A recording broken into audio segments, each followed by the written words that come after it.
Hola, mi nombre es Jacqueline Cárdenas, orientadora del Centro Educativo Paulo Freire, y hoy tengo el gusto de traer a ustedes esta interesante charla formativa para padres, estudiantes, tutores, en fin, para toda nuestra comunidad educativa y para la sociedad en general. Asperger, entendiendo y aceptando diferencias. La educación virtual ha sido una excelente alternativa de educación para diferentes familias en donde se encuentra algún tipo de situación en particular. Es por eso que encontramos 4 grandes grupos de necesidades o situaciones especiales. En el primer grupo encontramos las condiciones de salud y tenemos estudiantes con parálisis, diabetes, epilepsia, conjuntivitis alérgica, infarto cerebral, fibromialgia, hipertensión pulmonar, limitaciones físicas, insuficiencia renal, trasplante renal, hipoglicemia, hemiplegia, deficiencia factor 7, cromosoma 28 y tumores. En el segundo grupo encontramos deportistas de alto rendimiento en las categorías de BMX, tenis, fútbol, patinaje, aikido, esgrima y gimnasia. El tercer grupo lo denominamos estilos de vida, y ahí encontramos estudiantes, cantantes, misioneros, actores, familias que viven en zonas rurales y la categoría que encierra a todas nuestras familias, padres comprometidos con la educación de sus hijos. El cuarto y último grupo comprende las necesidades especiales, y allí tenemos víctimas de matoneo, trastornos de déficit de atención con hiperactividad, mutismo selectivo, síndrome de Charlotte, síndrome de Down, déficit cognitivo y Asperger. El autismo, según la Sociedad de Autismo de América, es un trastorno de origen biológico que afecta el desarrollo de las áreas de comunicación verbal y no verbal, las interacciones sociales y la flexibilidad de la conducta y los intereses. Dicho en otras palabras, el autismo es un síndrome, es decir, un conjunto de características que afectan la capacidad de comunicarse y de relacionarse. Además, los autistas son personas muy repetitivas, tanto en sus intereses como en su comportamiento. Es una limitación cognitiva, puesto que procesan la información de una forma diferente y se le clasifica como un trastorno del desarrollo porque desde el ciclo de los 3 primeros años de vida del niño presentan variaciones en las habilidades que típicamente se esperan. No se trata de una inmadurez o retraso en la adquisición de ciertas habilidades, como puede ser el caso en el retardo mental. El autismo clásico y el síndrome de Asperger comparten 2 rasgos claves: dificultades en los procesos de comunicación social e intereses obsesivos y acciones repetitivas, pero también les diferencian 2 rasgos claves. En el síndrome de Asperger, el coeficiente intelectual está cuando menos en la media y no hay retraso en la adquisición de habilidades lingüísticas. Por el contrario, en el autismo clásico, el coeficiente intelectual puede adoptar cualquier valor de la escala y se aprecia retraso en la adquisición de las habilidades lingüísticas. El Asperger debe su nombre a Hans Asperger, pediatra, investigador y profesor de medicina que en 1943 trabajó con 4 niños en edades de 6 a 11 años que presentaban unas características diferentes al resto del grupo de niños autistas. Entre estas características tenemos ausencia de empatía, incapacidad para las relaciones sociales o crear vínculos de amistad, trastornos del contacto visual, la gestualidad, la mímica y el lenguaje, conversaciones solitarias, dedicación intensiva a un área concreta de interés y trastornos motores. Asperger los denominó pequeños profesores porque tenían conocimientos sumamente amplios y detallados de un tema. Ampliemos estas características, teniendo en cuenta que no todas se van a presentar de la misma manera en todas las personas que tienen Asperger. No presentan retraso en la adquisición de habilidades lingüísticas. El estilo de su discurso es pedante. Tienen un desarrollo precoz del vocabulario. Sus intereses son obsesivos. Prefieren la compañía de adultos. Presentan dificultades en la relación con niños de su misma edad. Pueden ser mandones y controladores. Tienen anomalías en el comportamiento social o presentan un aislamiento social o la forma de relacionarse es invasiva. Tienen el deseo de hacer las mismas cosas de forma idéntica una y otra vez. Presentan una gran capacidad de atención y excelente memoria, sobre todo para los detalles. Su inteligencia va de media a alta. Ausencia de interés por los demás. Contacto visual atípico. Hacen poco contacto visual o miran demasiado a los demás invadiendo su espacio personal. Falta de reciprocidad. No saben esperar su turno para hablar, no participan en una conversación o realizan monólogos. Prefieren estar solos. Presentan dificultades para anticipar cómo se sentirá alguien o lo que podría pensar. Dificultades para saber cómo reaccionar ante la actitud de los demás. Dificultades para interpretar las expresiones emocionales del rostro, voz o postura de los demás. Dificultades para aceptar que no hay una única perspectiva correcta, sino muchas. Entienden lo que se les dice literalmente. Utilizan el lenguaje de forma inapropiada en contextos sociales, a lo que se denomina anomalías pragmáticas. Tienen dificultad para aceptar los cambios y, por último, presentan hipersensibilidad a los sonidos, texturas, sabores, olores y temperatura. A continuación, la doctora Marcela Cárdenas, pediatra de la Universidad Nacional, nos va a hablar acerca del Asperger desde el punto de vista médico. Bueno, entre las principales teorías explicativas del síndrome de Asperger se menciona la teoría de la mente, donde hay una representación interna alterada de los estados mentales propios y de los demás, como los deseos y las creencias o intenciones, o sea, como por ejemplo no comprender bromas o la ironía o el doble sentido, que es una cosa de las que nosotros utilizamos todo el tiempo. Como la comunicación no verbal, es algo que claramente ellos no comprenden. Hay una baja reciprocidad emocional y una poca sensibilidad a las señales sociales de este tipo. Bueno, la segunda teoría habla sobre problemas en los trastornos del déficit de la función ejecutiva, que es realmente la que habla sobre las operaciones cognitivas para la resolución de los problemas. Todo eso está comandado a nivel del lóbulo frontal, que es el que nos habla de la atención, memoria de trabajo, planificación, organización, ejecución, finalización y evaluación de tareas, actividades e inhibición de conductas inadecuadas. Entonces, si ustedes tienen en cuenta esto, si hay una alteración a nivel de este lóbulo, pues obviamente uno encuentra todos los síntomas que uno ve en un paciente con síndrome de Asperger. Acuérdense que hay pues depende de cada persona, pues se van a manifestar de una manera totalmente distinta. Pues la tercera teoría habla sobre el déficit de la coherencia central, que es la tendencia humana de procesar la información de una manera global y contextual, donde abstraemos lo más significativo. Entonces se olvida de la estructura global. Hay un ejemplo que dice que es cuando nosotros miramos a través de un telescopio solamente el pedacito que nosotros queremos ver de todo el paisaje. Entonces no vemos el entorno, sino solamente ese punto. Entonces realmente no contextualizamos la situación de una manera global para entender la situación como se está dando. La cuarta teoría habla de la disfunción del hemisferio derecho, que es el que habla sobre el proceso visoespacial y obviamente tiene en cuenta el contexto en lo que se dan las situaciones, donde se interpretan los gestos, el tono de la voz, la expresión facial del interlocutor, y este hemisferio procesa la información táctil y visual. Entonces estos pacientes presentan estas alteraciones puede ser por problema a este nivel. Esa es una de las teorías que se maneja, que nos explica por qué esos cambios de comportamiento de los pacientes. Y bueno, la última teoría habla de la empatización sistemática, donde hay una dificultad en el área social y comunicativa, donde hay problemas en la empatía.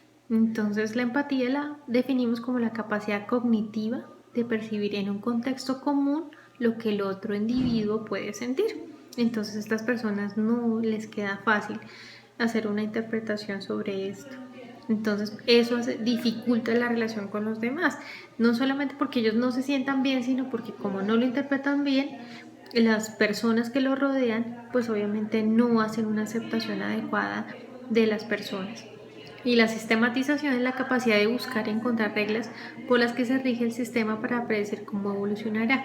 O sea, realmente no no entienden qué es lo que va a pasar después de que tú hablas o tú dices alguna situación en la que ellos tienen que responder de una manera adecuada. Entonces, algunas personas, pues obviamente, esto está metido dentro de los trastornos del espectro autista.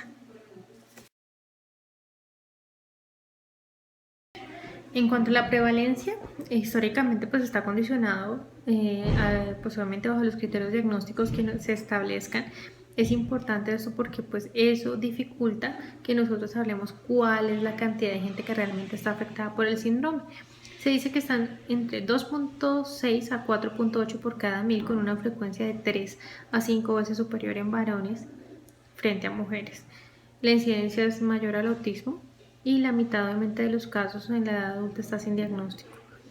La etiopatogenia, pues bueno, ya alcanzamos a ver sobre unas teorías que pueden explicar la presentación del mismo, pero pues obviamente la relación genético-familiar de este trastorno, hay estudios que hablan del 2 a un 11% de los padres que también lo padecían.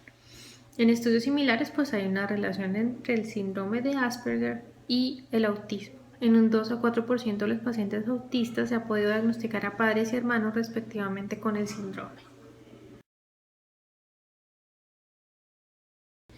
Bueno, se ha encontrado en estudios neurofuncionales pues que hay una disfunción de la corteza prefrontal y en las diferentes vías temporofrontales como responsables de los aspectos clínicos y por tanto de las manifestaciones del síndrome.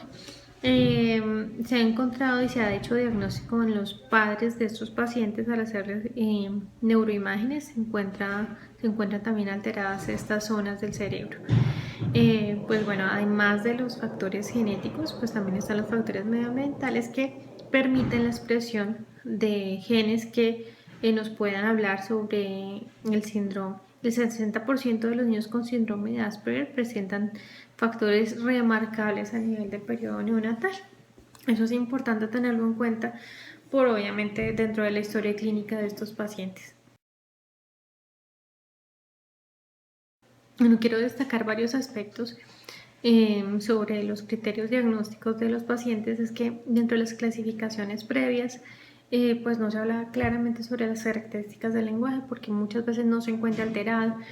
Además de eso, hay trastornos generalizados del desarrollo, pues ese sí es un continuo de estos pacientes, con extremos diagnósticos entendibles como los rasgos personales, o sea, eso obviamente varía de persona en persona. De hecho, cualquiera de las manifestaciones propias del síndrome de Asperger pueden aparecer aisladamente en personas normales.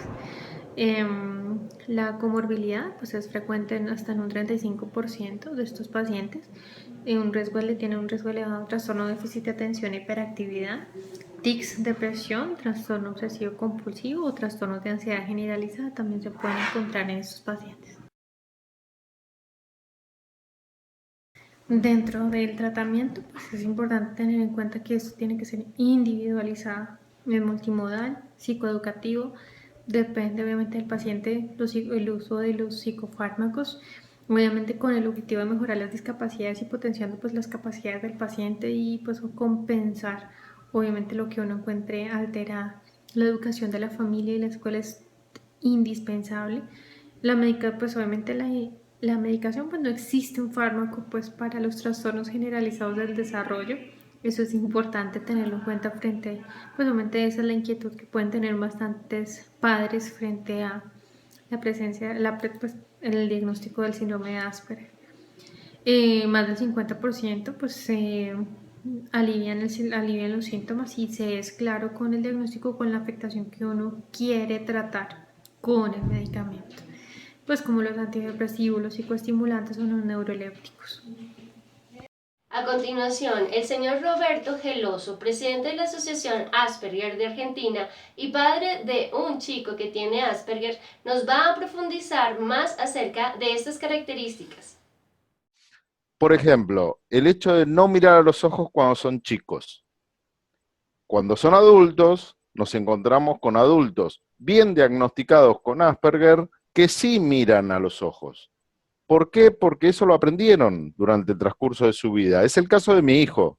Mi hijo, después de tratamientos, hoy puede mirar a los ojos tranquilamente. O sea, es más, tiene una mirada muy fuerte. Entonces, vos a lo mejor lo ves y decís, pero esta persona no tiene Asperger porque no mira los ojos, pero en realidad sí. Otra de las características es que hablan con un lenguaje neutro. Para nosotros, a lo mejor ustedes no están acostumbrados porque nosotros en Argentina tenemos una forma de hablar muy particular que se diferencia bastante del lenguaje neutro español, con lo cual a simple vista parecería que fuera un chico centroamericano o español, o bueno, y en algunos casos se suponía que podía ser por haber estado mirando dibujitos de otros países, pero después nos enteramos de casos de chicos que no tienen ese tipo de programas de televisión o que nunca lo vieron y también hablan de la misma forma.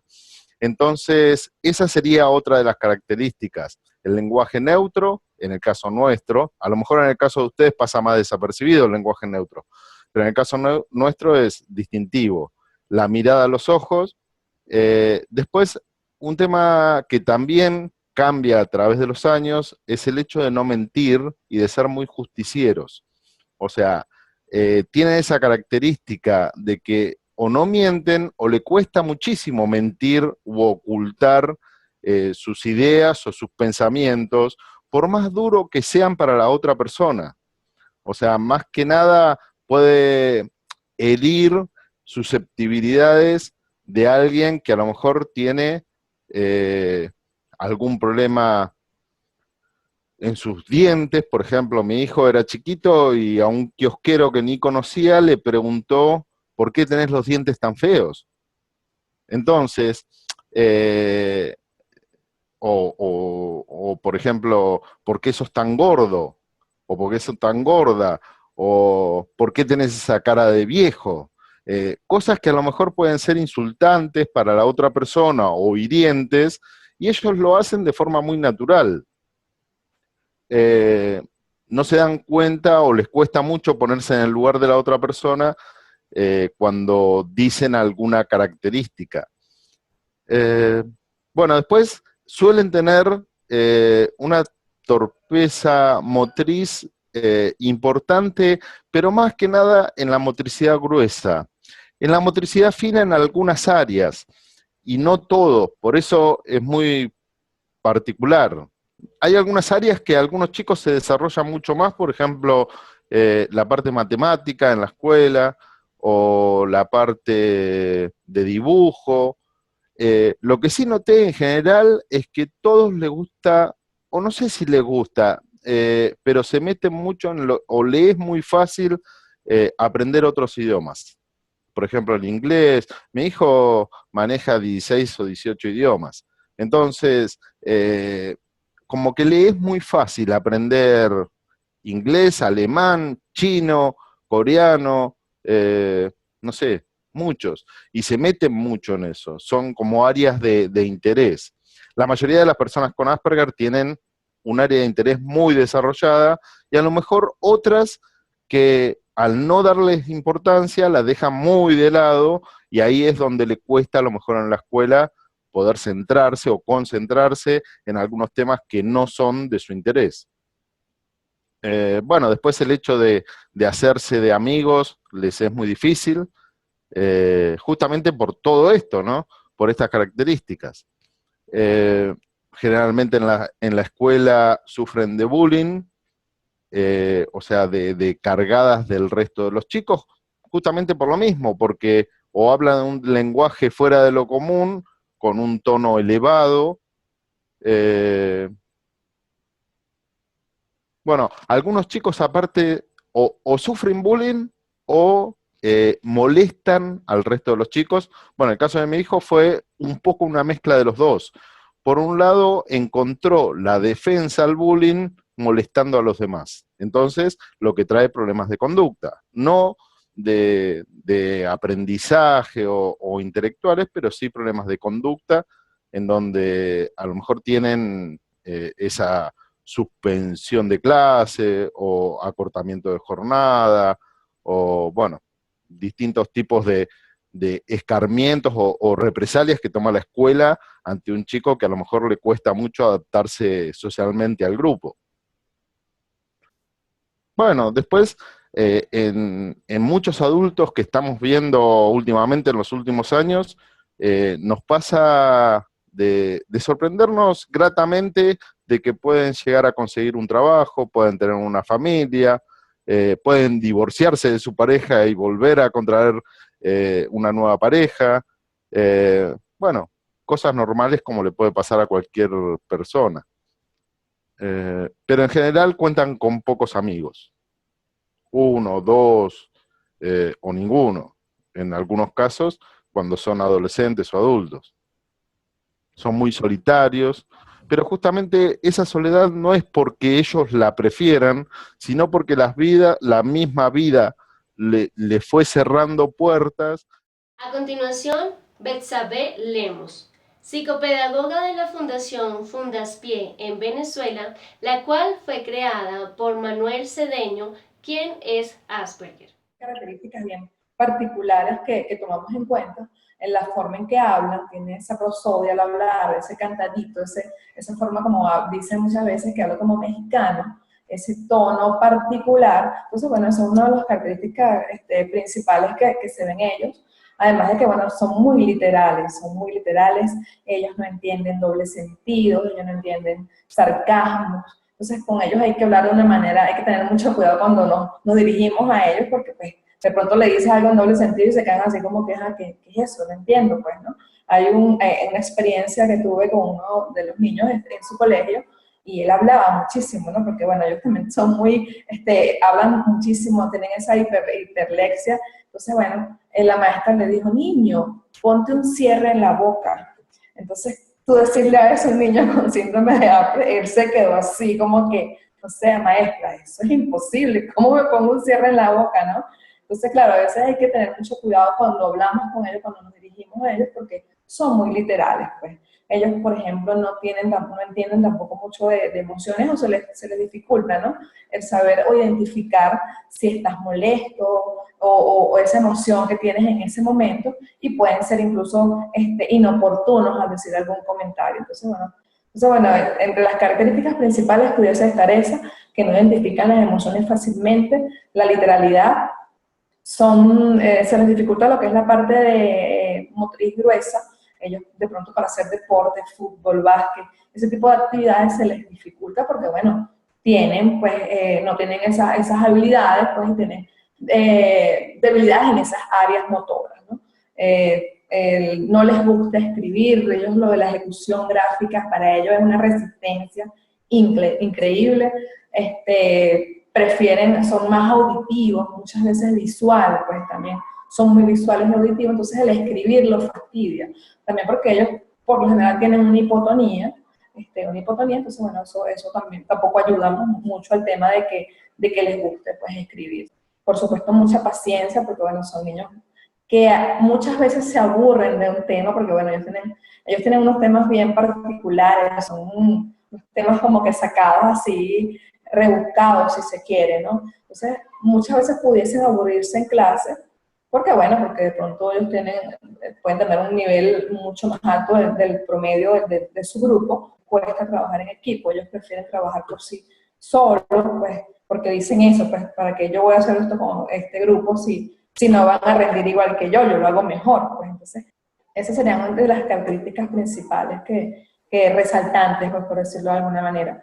Ellos, la parte conductual también en ocasiones es complicado porque ellos no acatan límites, se les dificultan los límites, las normas, pero sí se pueden entrenar, sí se logra. En consulta he visto que, bueno, que niños, incluso adolescentes, que es una edad bien particular, logran, pues, como ajustarse a las normas a los límites que se les pudiesen dar en el colegio, pues.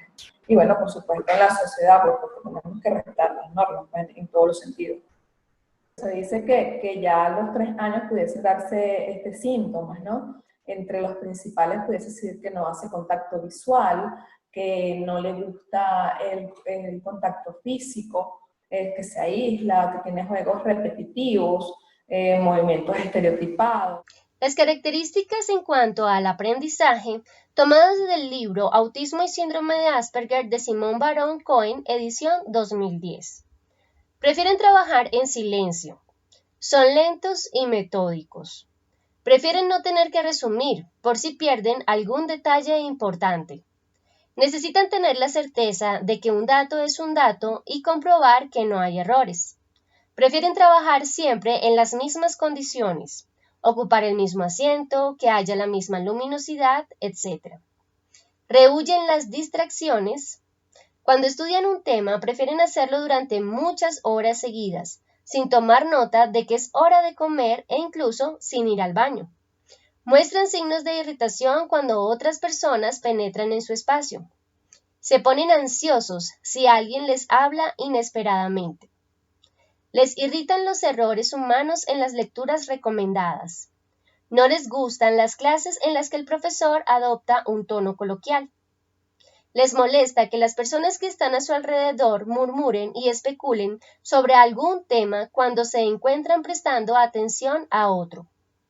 A continuación, la señora Mónica Alejandra Acuña, mamá de una estudiante de nuestro Centro Educativo Paulo Freire que presenta Asperger, quiere compartir su experiencia en nuestra institución con nosotros. Bueno, a los 3 años la ingresé al colegio. En el colegio no se comunicó, no escribió. Es más, ahorita en el Paulo Freire, ella está en 6º grado, ya está en bachillerato y no escribe bien. Pero entonces los profesores le entienden porque ella les explica a los profesores verbalmente o les escribe por computador o trata de escribir y los profesores ya han logrado entender la caligrafía de Manuela.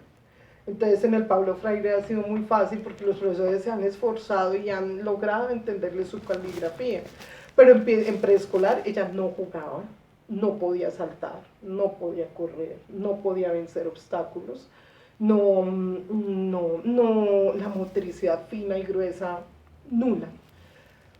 Pero era una superdotada para los números. Por ejemplo, la profesora les enseñaba los números de 1 a 10 con paticos, con peloticas, que dibuja, y ella se aburría, porque ella los aprendía hasta el 1000 autodidactamente. Entonces ella decía del 1 al 10, o sea, ¿yo para qué voy al jardín?, decía ella. No le veía razón de ser porque uno tenía que aprenderse los números del 1 al 10. Las vocales A, E, I, O, pues ella no. Y la profesora le ponía dibujitos, por ejemplo, la A, el ala. Entonces colorea el ala. Ella se le dificulta colorear. Entonces ella lloraba mucho en el jardín.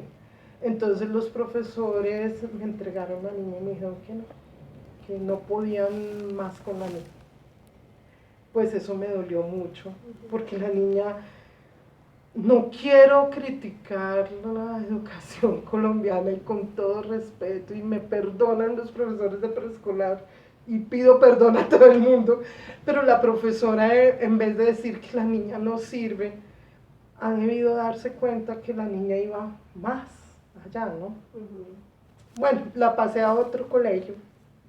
En el otro colegio duró 5 años, terrible. Hubo bullying, hubo maltrato, pasó lo peor. Resolví no más colegio, pero la niña no se puede quedar sin educación. Entonces acudí al internet y en el internet vi el Paulo Freire, vi la presentación de ellos, vi la página de ellos. Yo dije, pues esto es lo único, es mi única salida. Entonces pregunté en el Paulo Freire que si un niño con Asperger podía ser del instituto, y el Paulo Freire me dijo que por qué no, que claro que sí.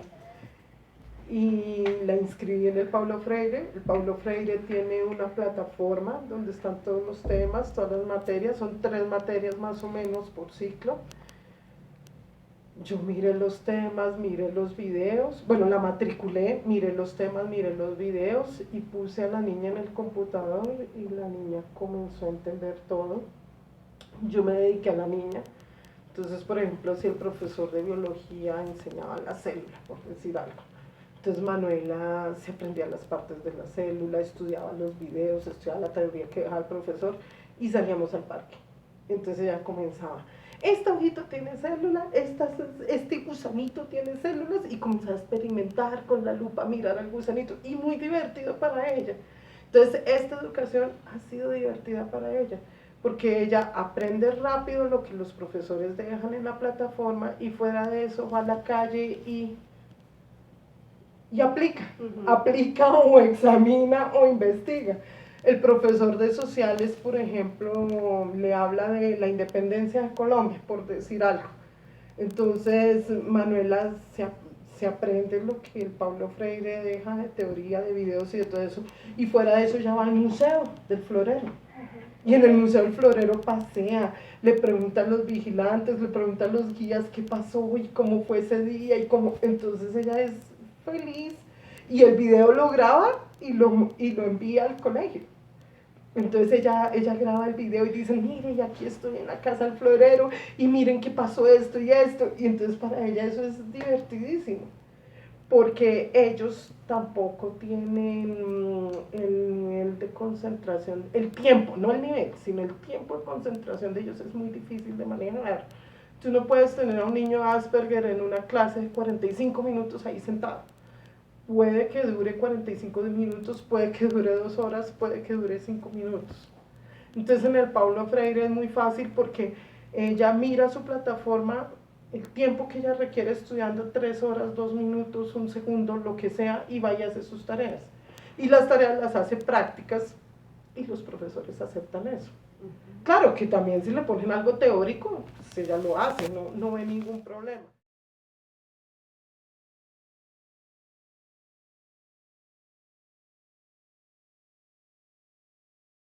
Solamente lo tienen que tomar como una persona distinta a sí mismo y nada más, con las características que tenga y bueno, o sea, aceptar al otro. Con ellos aprendes una cosa increíble. Ellos son tan bellos, tan transparentes, tan ellos, que tú dices, wow, o sea, de verdad que aprendes muchísimo de ellos. Ser Asperger no es una debilidad, es una fortaleza. Ellos nos llevan a ver el mundo de una manera diferente, nos llevan a pensar en las complejidades del ser humano y a fijarnos en los detalles. Así como es importante que tanto ellos como nosotros podamos entendernos a nosotros mismos, también es importante que nosotros podamos conocerlos a ellos, porque a partir de esto podremos entender su forma de percibir el mundo y aprender de ellos.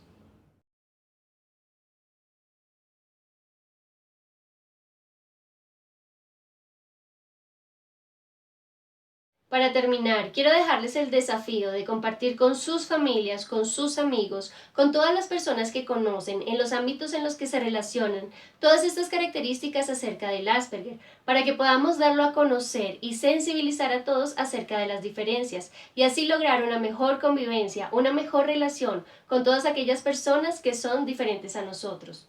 Por último, les invito a dejar sus mensajes en la sección de comentarios, a compartir el enlace de esta charla en sus redes sociales y a darle me gusta. Muchas gracias.